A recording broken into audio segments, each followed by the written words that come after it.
मागच्या आठवड्यामध्ये काही कामानिमित्त मुंबईला गेलो होतो आणि जाता जाता आम्हाला टेस्लाचं नवीन झालेलं शोरूम दिसलं.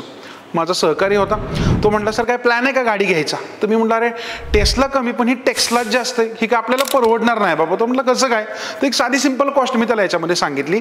म्हटलं गाडी जी किमतीची आहे ना त्याच्या 70% इम्पोर्ट ड्युटीज लावली जाते, म्हणजे जवळपास 19.5 लाख रुपये त्याच्यामध्ये लागतो. याच्यानंतरनं त्याच्यावर GST जवळपास 7.75 लाख रुपये चार्ज केला जातो.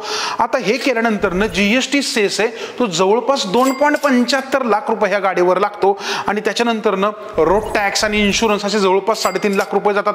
म्हणजे ही अमेरिकेत 30 लाखाला भेटणारी गाडी आपल्या भारतामध्ये 61 लाखाला मिळते.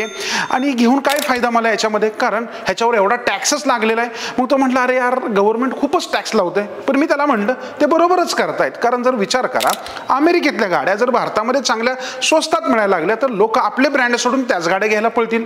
आमचं म्हणणं आहे की ठीक आहे ना, महागाई ज्याला परवडेल तो घेईल, नाहीतर आपला इंडियन ब्रँड तर बेस्टच आहे.